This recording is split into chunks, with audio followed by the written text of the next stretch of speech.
Bonjour, mon nom est Hassan Brahmi. Je suis enseignant à l'Université de Moncton depuis 2000. J'ai enseigné toutes sortes de cours de maths. Et la question qui revient souvent des étudiants, c'est ça sert à quoi la notion qu'on est en train de voir? Et c'est ça l'objectif de cette série de vidéos qu'on va voir. On va voir donc plusieurs sujets et on va voir ça sert à quoi dans la vie réelle. Bonjour, dans cette vidéo, on va parler des nombres radicaux et leurs applications. D'abord, on va commencer par définir c'est quoi le radical d'un nombre, ou on l'appelle aussi la racine carrée d'un nombre. Donc, si on a un nombre positif A, le seul nombre positif dans le carré est A, est appelé le radical de ce nombre-là. Ainsi, racine de 16, par exemple, égale à 4. Pourquoi? Parce que 4 est positif et le carré de 4 égale à 16. L'utilisation et le calcul des radicaux a commencé vers 5000 ans avant Jésus-Christ.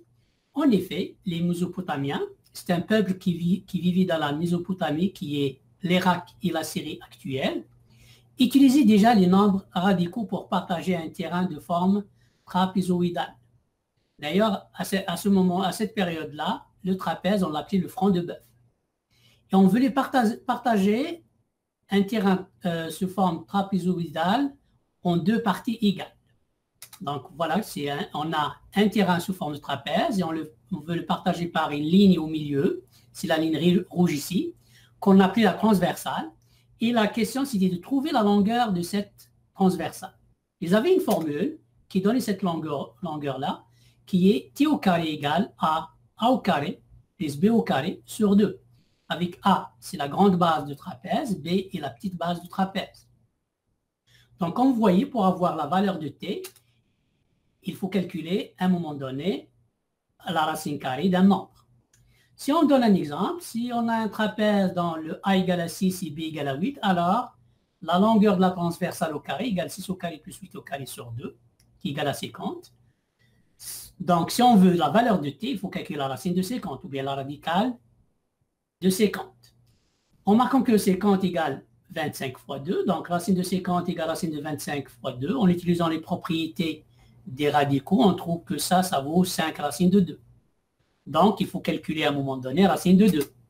Les Mésopotamiens étaient capables de calculer racine de 2 avec beaucoup de précision. Ils sont calculatrices.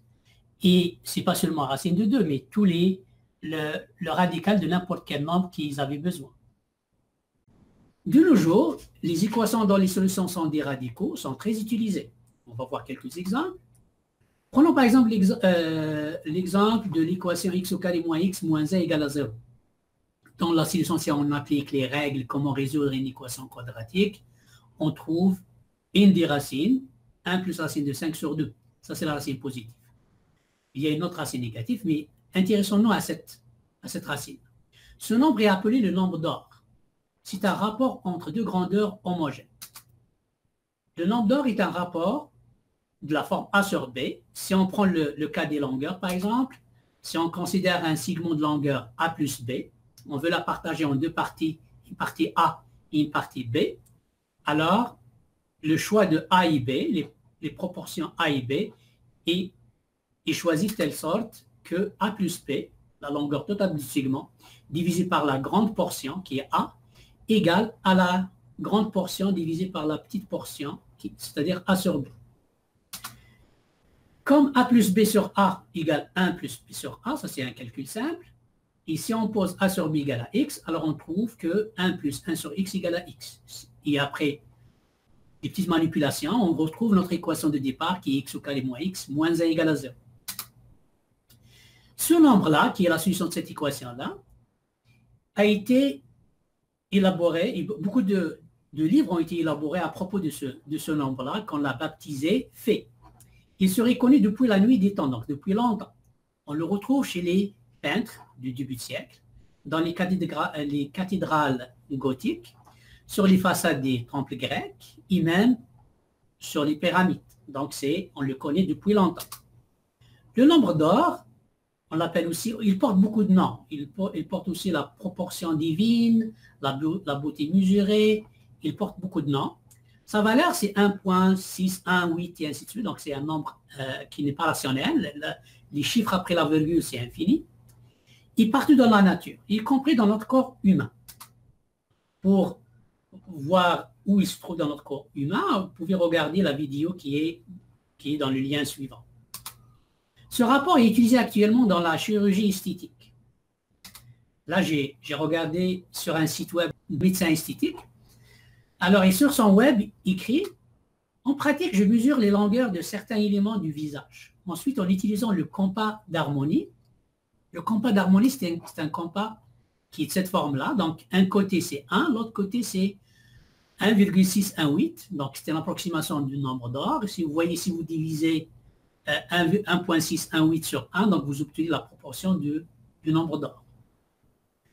Alors, je continue. Qu'est-ce qu'il dit? Il dit que, ensuite, en utilisant le compas d'harmonie, j'obtiens la longueur qui correspond au ratio de phi. Phi, on a dit, c'est le nom du nombre d'or.